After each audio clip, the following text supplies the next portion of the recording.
आदाब। मुंसिफ टीवी में आपका इस्तकबाल है। उत्तर भारत की खबरों के साथ मैं हूं मोनी अनवर। देखेंगे तमाम बड़ी खबरें। आगाज हेडलाइंस के साथ। सुर्खियों को पेश करने में ताउन किया है डॉक्टर ऑर्थो ऑयल के साथ साथ डॉक्टर ऑर्थो कैप्सूल्स साथ लेना ना भूलें। दिल्ली में पीएम मोदी से सीएम योगी की अहम बैठक। मंत्रिमंडल विस्तार, विकास और 2027 की रणनीति पर हुआ मंथन।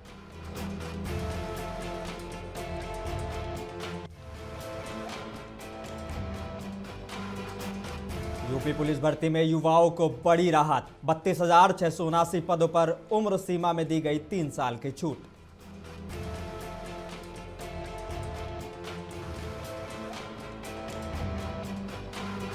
सहारनपुर में कांग्रेस सांसद इमरान मसूद का सरकार पर हमला। बोले यूपी में कानून व्यवस्था फेल, जनता खुद को बता रही असुरक्षित।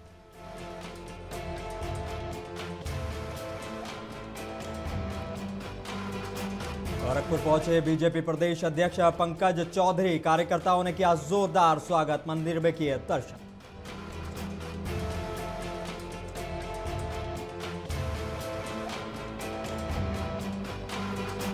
और बिजनौर में ठंड को लेकर डीएम का सख्त एक्शन। रेन बसेरे और अलाव जांचे, लापरवाही पर दी चेतावनी।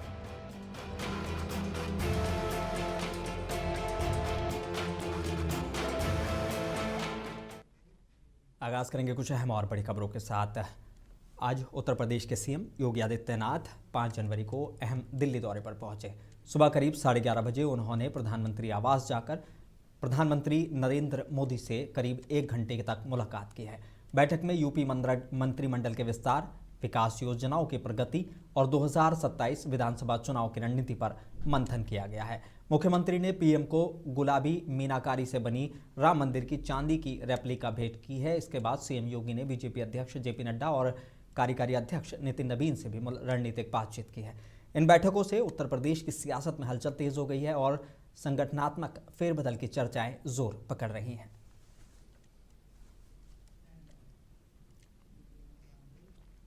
उत्तर प्रदेश के पूर्व मुख्यमंत्री और राज्यपाल कल्याण सिंह की जयंती पर मुख्यमंत्री योगी आदित्यनाथ ने उनके चित्र पर पुष्पांजलि अर्पित की है और उनको श्रद्धांजलि दी है। सीएम योगी ने कहा कि बाबूजी ने अपने नाम का प्रदेश के कल्याण से जोड़कर सार्थक किया है। किसान परिवार में जन्म लेकर आरएसएस की विचारधारा से राष्ट्रवाद सीखा और विधायक से लेकर राज्यपाल तक हर भूमिका में देश और प्रदेश की सेवा की, जो हमेशा याद रखी जाएगी। भारतीय जनता पार्टी के पहले मुख्यमंत्री बाबूजी थे उत्तर प्रदेश के अंदर। 1991 में जब उन्होंने उत्तर प्रदेश की बागडोर संभाली थी, उत्तर प्रदेश में अव्यवस्था थी, अराजकता थी, गुंडागिर्दी थी, आतंकी गतिविधियां सिर उठा रही थी। शासन की योजनाओं का लाभ गांवों को, गरीबों को, किसानों को, नौजवानों को, महिलाओं को नहीं मिल रहा था।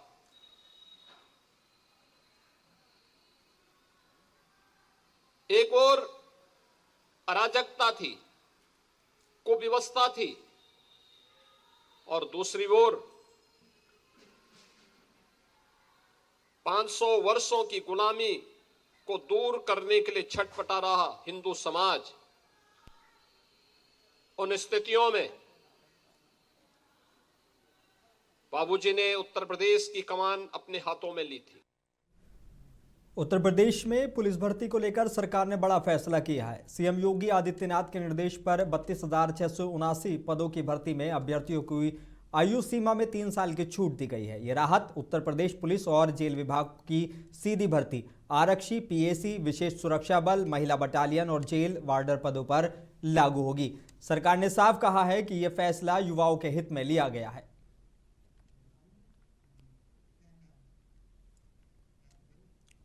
उत्तर प्रदेश के सहारनपुर में कानून व्यवस्था को लेकर कांग्रेस सांसद इमरान मसूद ने यूपी सरकार पर गंभीर सवाल खड़े किए हैं। इमरान मसूद ने कहा कि प्रदेश में लॉ एंड ऑर्डर पूरी तरह फेल होता नजर आ रहा है, अपराध बढ़ रहे हैं और आम आदमी खुद को अनसेफ महसूस कर रहा है। देखिए, सुप्रीम कोर्ट ने बार बार कहा है कि जमानत एक मौलिक अधिकार है और मौलिक अधिकार का हनन नहीं होना चाहिए। बस मैं इतना ही कह सकता हूँ। बाकी टिप्पणी सुप्रीम कोर्ट ने क्या देखकर की है, चूंकि मैं पूरा पढ़ा नहीं और सुप्रीम कोर्ट ने कुछ ना देखकर कहा है, उसके बारे में मैं कोई टिप्पणी नहीं कर सकता। यूपी में कानून व्यवस्था की बात की जाती है, लेकिन जो है बुलंदशहर में पूर्व विधायक की भतीजे ऐसे रोज रोज अपराध तो बढ़ रहा है। उत्तर प्रदेश तो अपराध की राजधानी बनता जा रहा है। अपना आप ही ये लफ्ज बनाते हैं, अपना आप ही ये सारी चीजें करते हैं। ये तो अपना आप करते रहते हैं। इन्हें नफरत के अलावा कोई काम ही नहीं, इसके अलावा एजेंडा नहीं।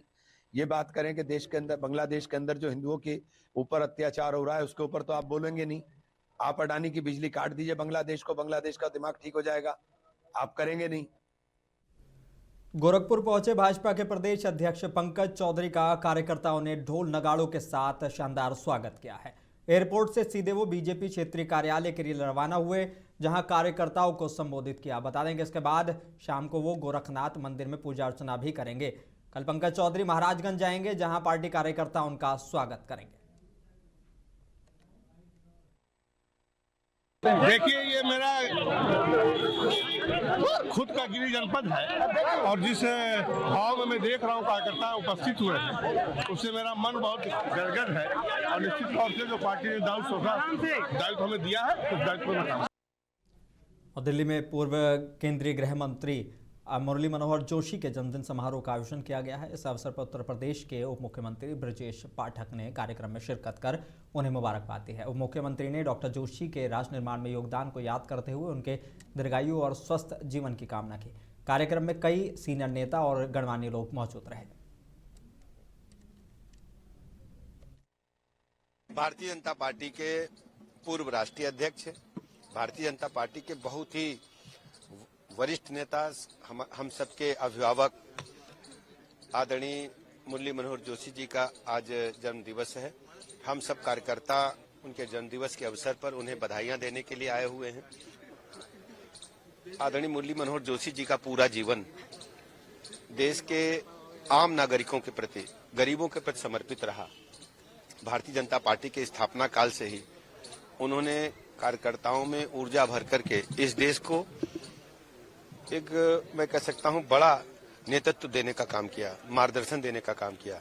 ऐसे अवसर पर हम सब उन्हें उत्तर प्रदेश वासियों की तरफ से बहुत बहुत शुभकामनाएं देते हैं और ईश्वर से प्रार्थना करते हैं कि वो लगातार इस हम सबको अपना आशीर्वाद देते रहें। बांदा के बबेरू तहसील इलाके के बधेदू गांव स्थित विद्यालय में वार्षिकोत्सव कार्यक्रम धूमधाम से आयोजन किया गया। कार्यक्रम में मुख्य अतिथि कैबिनेट मंत्री स्वतंत्र देव सिंह और राज्य मंत्री रामकेश निषाद मौजूद रहे। इस दौरान हाई स्कूल परीक्षा में बेहतर प्रदर्शन करने वाले मेधावी छात्रों को सम्मानित भी किया गया। लोक नृत्य, दीवारी और सांस्कृतिक प्रस्तुतियों ने कार्यक्रम को खास बना दिया। बड़ी संख्या में ग्रामीण और जनप्रतिनिधि भी मौजूद रहे।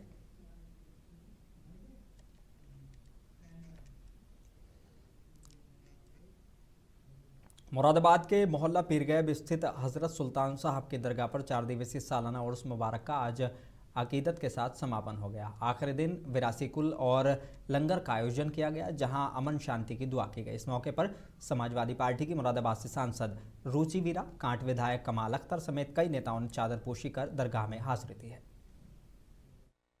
सुल्तान साहब की यहाँ दरगाह पर ये सालाना उर्स हो रहा है और तमाम लोग अपनी तमाम उम्मीदें, हसरतें और परेशानियां लेकर यहाँ हाजिरी देने आए हैं और मैं देखती हूँ कि लोगों की तमाम जो उम्मीदें हैं वो यहाँ मुकम्मल होती हैं, उनकी परेशानियों का हल होता है। और भाई मैं सब लोग जो यहाँ आए हैं, ऊपर वाला और सब यहाँ हुजूर कबूल करें उनकी जो दुआएं हैं जो लेकर वो आए हैं और पूरी हो। सब लोग खुशहाली रहे, भाईचारा रहे, हमारे मुल्क में अमन व अमान रहे। दरगाह के सज्जादा नशीन सैयद अली नईम चिश्ती ने सभी मेहमानों की दस्तारबंदी की और मीडिया से भी बात की। देखिए, बहुत खुशी की बात है, आज हमारे सैयदना सुल्तान साहब रहमतुल्लाह अलैह का उर्स पाक का कुल शरीफ मुकम्मल हुआ है, उर्स मुकम्मल हुआ है।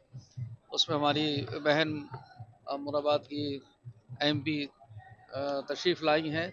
मैं इनका दिल से इस्तकबाल करता हूँ और तमाम सज्जादगान का, तमाम आने वाले ज़ायरीन का दिल से इस्तकबाल करता हूँ कि सब लोगों ने टाइम दिया, मुझे खिदमत का मौका दिया। मैं शुक्रगुजार हूँ और मेरी दुआ है कि अल्लाह ताला इन सबको और इज़्ज़त अता फरमाए, इनकी किस्मतों में बुलंदियों में और नसीब अता फरमाए और इनकी सबकी जायज़ तमन्नाएं पूरी अता फरमाए। उत्तर प्रदेश के बिजनौर में कड़ाके की ठंड के बीच डीएम जसजीत कौर ने सभी नगर पालिकाओं के रेन बसेरों और प्रमुख चौराहों पर जल रहे अलाव का स्थलीय निरीक्षण किया है। डीएम ने लिहाफ, गद्दे और बेड की व्यवस्थाएं परखी और सख्त निर्देश दिए कि कोई भी लाचार या परदेसी व्यक्ति ठंड में ठिठुरता ना मिले। डीएम ने मुंसिफ टीवी के नुमाइंदे ताबिश मिर्जा से खास बात की। देखिए रिपोर्ट। नमस्कार, मैं हूं ताबिश मिर्जा, आप देख रहे हैं मुंसिफ टीवी चैनल। आज हम बात करेंगे डीएम जसजीत कौर से। लगातार वो रेन बसेरों पर निरीक्षण कर रही है, भीषण ठंड पड़ रही है, इस चक्कर में बात करते हैं। हम क्या कहना चाहेंगे, लगातार निरीक्षण करेंगे, क्या कहेंगे? नमस्ते, मैं जसजीत कौर, जिलाधिकारी। जैसे कि माननीय मुख्यमंत्री जी के निर्देश भी हैं, शीतलहरी का समय चल रहा है और ठंड में कोई भी लोग रात में बाहर ना हो, उनके रेन बसेरों की व्यवस्था हो। जितने भी हमारे मार्केट एरियाज हैं या जहाँ पर भी कुछ लोग रात के समय में निकलते हैं, वहाँ अलाव की व्यवस्था है। उसी क्रम में हम लोग कार्रवाई कर रहे हैं। हमारे 415 ऐसे स्थल हैं पूरे जनपद में जो चिन्हित हैं अलाव के लिए और वहाँ लगातार अलाव जलाए जा रहे हैं। सभी हमारे जितने अधिकारी हैं, चाहे एडीएम लेवल के हों, एसडीएम्स के हों, और मेरे द्वारा भी रात में निकलकर अलावों का और रेन बसेरों में क्या इंतजाम है हमारे, उनका निरीक्षण किया जा रहा है। कंबल वितरण का भी जो टारगेट है ऊपर से हमें प्राप्त था।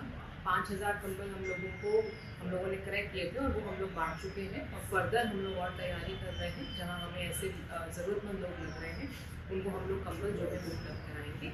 हमारे रैन बसेरे हमारे सभी लगभग कस्बों में खुले हुए हैं। 21 हमारे इस समय पर रैन बसेरे चालू हैं। कुछ हम अस्थायी टेम्प्रेरी भी लगाते हैं, जैसे हॉस्पिटल्स के पास में, रेलवे स्टेशन के पास में, वो भी सब हमारे फंक्शनल हैं। वहाँ बेड की व्यवस्था, रजाई कंबल की व्यवस्था और एक केयर टेकर की व्यवस्था जो है ये कि वैसे डीएम जसजीत कौर लगातार ये कह रही हैं, निरीक्षण कर रही है रैन बसेरों पर, लगातार कंबल वितरण कर रही है। कैमरामैन सोनू के साथ में ताबिश मिर्जा, मुंसिफ टीवी चैनल। और जालौन के कोंच तहसील परिसर में संपूर्ण समाधान दिवस के दौरान इंसानियत की मिसाल देखने को मिली है। कुंभ जाने की तैयारी में आए संत दयाराम दास को ठंड से बचाने के लिए एसडीएम ज्योति सिंह ने अपने हाथों से कंबल उड़ाया और माला पहनाकर सम्मानित किया। इस मानवीय पहल पर संत ने प्रशासन का आभार जताया और कहा कि ऐसे अधिकारी समाज के लिए एग्जाम्पल है। क्या नाम है आपका? दयाराम दास। कहाँ के रहने वाले? यहाँ कैसे आना हुआ था? लेने आए थे। अच्छा, कहाँ की यात्रा शुरू हो रही? कुंभ जा रहे हैं। अरे वाह, तो कंबल लेने आए थे और साथ में बड़ा अच्छा सम्मान आपको मिला। क्या कहना चाहेंगे ऐसे अधिकारियों के लिए? हैं? सभी को आशीर्वाद। अमरोहा में सफाई कर्मी की संदिग्ध मौत से हड़कंप मच गया है। शहर कोतवाली इलाके में कैलसस सीएचसी में कार्यरत 30 साल के कुशल की इलाज के दौरान मौत हो गई। परिजनों ने युवक पर पीट कर हत्या करने का आरोप लगाया है। वहीं पुलिस का कहना है कि फिलहाल मारपीट की पुष्टि नहीं हुई है। सीओ सिटी अभिषेक यादव के मुताबिक पोस्टमार्टम रिपोर्ट आने के बाद ही मौत की असली वजह साफ होगी। दलीप नाम का लड़का है, उनने से घेरने बाद में से दारू वारू पीने की मांग करी, इनने मना कर दी। इनमें हुआ झगड़ाबाज दो पे अब से 3 दिन पहले। फिर उसके बाद में इनने अपनी बहू का छेड़खानी का आरोप उस पर लगाकर उसके नाम से, हाँ भाई, जाकर उस पर आरोप लगा दिया छेड़खानी का। उसकी रिपोर्ट दर्ज कर दी अपनी बहू के नाम से। फिर इन्होंने मुझे रास्ते में देख लिया, ऑटो में इसकी बहू भी थी दलीप की और दलीप था और इसका एक बहन हुई है संजय। इन्होंने साहब वहाँ पर हमारे देखते एकदम से हमारा ऑटो को पकड़ लिया। पकड़ने के बाद में फिर ये हमसे मारपीट करने लगे। इन्होंने मुझे सही टाइम पर अस्पताल नहीं पहुंचने दिया। इन्होंने मेरा 1 घंटा वहां बर्बाद करा दिया। इसी दौरान मेरे छोटे भाई की हालत और गंभीर हो गई। यूपी के मेरठ से दहेज उत्पीड़न का गंभीर मामला सामने आया। दिल्ली गेट थाना इलाके में एक विवाहिता ने आरोप लगाया कि शादी के सिर्फ 6 महीने बाद ससुराल पक्ष ने दहेज की मांग पूरी नहीं होने पर उसके साथ मारपीट कर घर से निकाल दिया। पीड़िता ने कप्तान कार्यालय पहुंचकर शिकायत दी है। पुलिस ने मामले की जांच कर सख्त कानूनी कार्रवाई का भरोसा दिलाया है। शादी करी थी, परेशान करते हैं सास ससुर, धमकी देते हैं। वो कहते हैं 20 तोले सोना, 2 लाख रुपए नहीं लाए तो तेजाब डाल देंगे। परेशान करते हैं। वो कहते हैं तलाक दिलवा देंगे। 7 महीने मेरठ में शादी करी थी, पटौदी ले गए। नवाब पटौदी, सैफ अली खान का जहाँ घर है। और झांसी में बढ़ती ज्वेलरी चोरी की घटनाओं को देखते हुए सर्राफा कारोबारियों ने बड़ा फैसला लिया है। अब नकाब या मास्क लगाकर आने वाले ग्राहकों को दुकानों में सोना चांदी नहीं दिखाया जाएगा। सराफा व्यापार मंडल अध्यक्ष उदय सोनी ने बताया कि चेहरा खुला रखना अनिवार्य होगा। सिवरी बाजार में लगाए गए स्टिकर इस फैसले की जानकारी दे रहे हैं ताकि चोरी पर लगाम लग सके और पुलिस को पहचान में मदद मिले। हम सीपरी सराफा व्यापार मंडल में एक मीटिंग हुई। उस मीटिंग के तहत हम सभी लोगों ने यह तय किया कि जो भी लेडीज या जेंट्स नकाब या चेहरा बांध करके आएंगे उन लोगों को हम जो है सोने चांदी का सामान नहीं दिखाएंगे। उन लोगों से ही व्यापार करेंगे जो लोग चेहरा या नकाब खोल करके सामान देखेंगे, क्योंकि जब से महंगाई बढ़ी है, सोने चांदी के रेट आसमान छू रहे हैं। उस कंडीशन में अराजक तत्वों का आना और तेजी से बढ़ गया है। वो लोग नकाब बांध करके आते हैं और चोरी कर ले जाते हैं। ऐसी स्थिति में व्यापारी पुलिस को यह भी नहीं बता पाता है कि कौन सा शख्स था, क्योंकि हो सकता वो हमारे जान पहचान के हों, लेकिन जब नकाब पहने हैं तो हम उन्हें पहचान ही नहीं पाते। हमारे यहाँ जितने भी व्यापारी ग्राहक आते हैं उन ग्राहकों को एक ही शर्त पे माल दिखाते हैं कि आप पहले नकाब खोलिए, उसके बाद हम आपको सामान दिखाएंगे। और जो लोग इसका विरोध करते हैं तो उनसे स्पष्ट कह देते हैं कि हम आपको सामान नहीं दिखा पाएंगे, क्योंकि चोरी की घटनाएं बहुत तेजी से बढ़ रही हैं। अमरोहा में फास्ट और जंक फूड से 2 छात्राओं की मौत के बाद विरोध तेज हो गया है। यूथ मुस्लिम कमेटी के सदस्यों ने कलेक्ट्रेट पहुंचकर प्रदर्शन किया और जिलाधिकारी को ज्ञापन सौंपा है। कमेटी अध्यक्ष जिशान अली पाशा ने कहा कि बच्चों के स्वास्थ्य से खिलवाड़ बर्दाश्त नहीं किया जाएगा। फास्ट फूड ठेलों, बेकरियों और मिठाई दुकानों की सख्त जांच कर नमूनों को लैब भेजने की मांग की गई है। आज हम यूथ मुस्लिम कमेटी की तरफ से यहाँ सभी अधिवक्ता डीएम साहब से मिलने के लिए आए थे। जो अमरोहा में फास्ट फूड के कारण जो हानिकारक फास्ट फूड है, इससे 2 छात्राएं अभी तक मौत हो चुकी है, 2 छात्राओं की। हम चाहते हैं जितने भी यहाँ रेडी वाले हैं, दुकानदार हैं, जितने होटल वाले हैं, सबकी जांच कराई जाए। जिन पर रजिस्ट्रेशन नहीं है वो भी चला रहे हैं। 15-15 दिन बाद पहला तेल चला रहे हैं। इससे गंभीर बीमारी हो रही हैं, बच्चों को बहुत ज़्यादा परेशानी हो रही है, जिससे पेट की कब्ज से लेकर बहुत ज़्यादा परेशानी है। हम ये चाहते हैं कि डीएम महोदय तुरंत एक टीम बनाएं। टीम बनाने के बाद सबकी जांच कराई जाए। जो गली मोहल्ले में ठेले लगा रहे हैं, स्कूल के बराबर ठेले लगा रहे हैं, रोडवेज बस के बराबर ठेले लगा रहे हैं, मैं पूरे जनपद की बात कर रहा हूँ, गजरौला हो, धनौरा हो, कहीं भी हो, यहाँ जहाँ भी ये अवैध तरीके से बेचे जा रहे हैं इन पर तुरंत कार्रवाई की जाए। जितने भी ये हानिकारक फास्ट फूड है इनको रोक लगाई जाए। इसीलिए हम डीएम साहब से आज मिलने आए थे। मुजफ्फरनगर में प्रदूषण और दिल्ली से आ रहे प्रतिबंधित आरडीएफ कचरे को जलाने के विरोध में भारतीय किसान यूनियन राजनीतिक का प्रदर्शन अब कानूनी कार्रवाई में बदल गया है। पुलिस कार्यालय के बाहर बिना अनुमति धरना देने और ट्रैफिक जाम कराने के मामले में 4 नामजद पदाधिकारियों समेत करीब 400 अज्ञात लोगों पर मुकदमा दर्ज किया गया है। सीओ सिटी सिद्धार्थ कुमार मिश्रा ने कहा कि कानून व्यवस्था भंग करने वालों पर सख्ती जारी रहेगी। देखिए, प्रदर्शन नहीं था, वो तो लोग मिलने के लिए आए थे कप्तान साहब से, उसको उन्होंने प्रदर्शन का नाम दिया। धरना प्रदर्शन किया जाता है तो वो बता के किया जाता है, ये चोरी छुपके का कोई खेल नहीं है। धरना प्रदर्शन होगा, थोड़ा मौसम ठीक हो जाए, धरना प्रदर्शन होगा और उसकी सूचना आप सब लोगों को दी जाएगी। रही बात मुकदमा दर्ज करने की, कानून की अगर व्यवस्था को कोई खराब करता है तो मुकदमा दर्ज होना चाहिए, लेकिन उसमें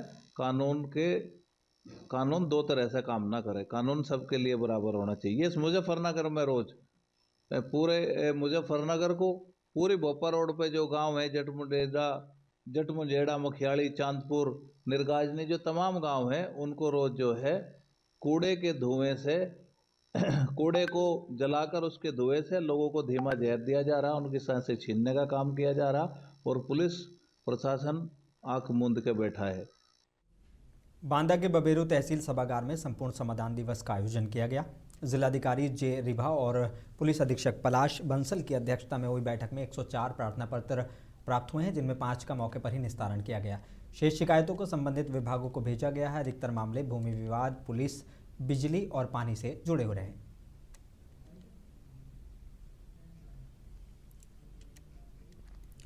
और कासगंज में शबनूर हत्याकांड का पुलिस ने सनसनीखेज खुलासा किया है। जांच में सामने आया है कि रिश्तों का कत्ल खुद मां ने किया था। अवैध संबंध छुपाने के लिए मां यास्मीन ने छोटी बेटी के ससुर रईस अहमद के साथ मिलकर शबनूर की गला दबाकर हत्या की।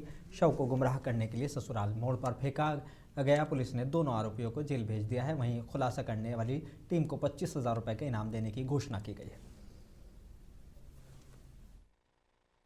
जब उसका परिवार को ट्रेस किया गया तो उसकी मां ने उसके पति और ससुराली जनों के विरुद्ध दहेज हत्या का केस लिखवाया।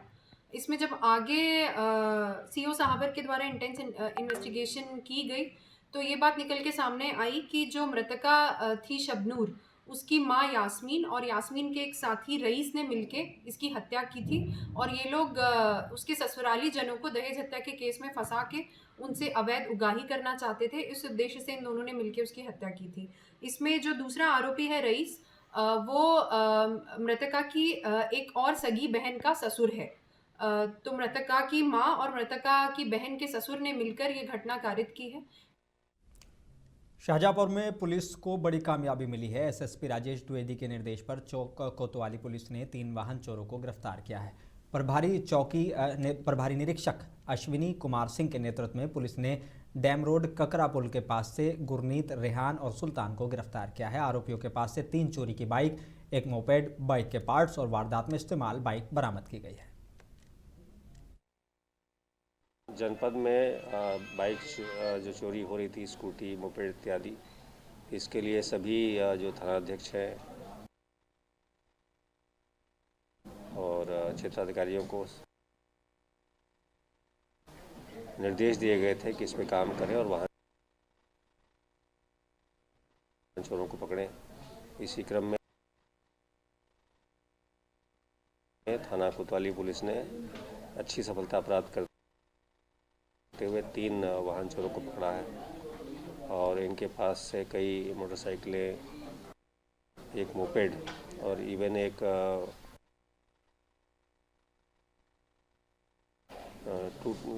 ऐसी मोटरसाइकिल जिसके खाली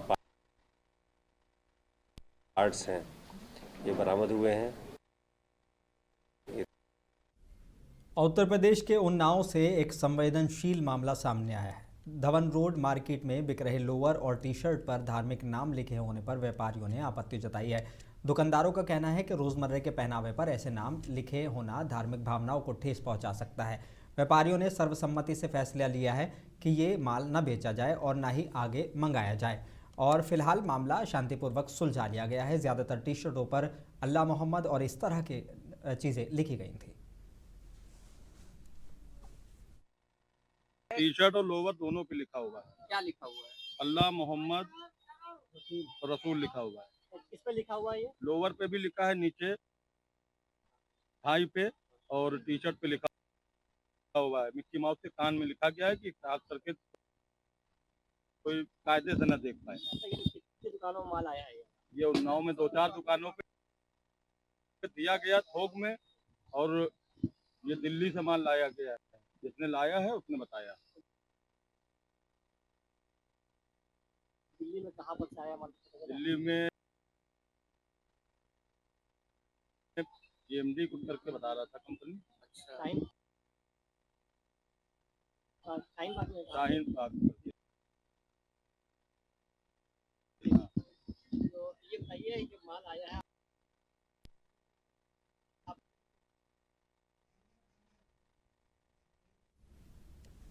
उत्तर भारत की खबरों में बस इतना ही। मुझे दीजिए इजाज़त। बने रहिए मुंसिफ टीवी के साथ।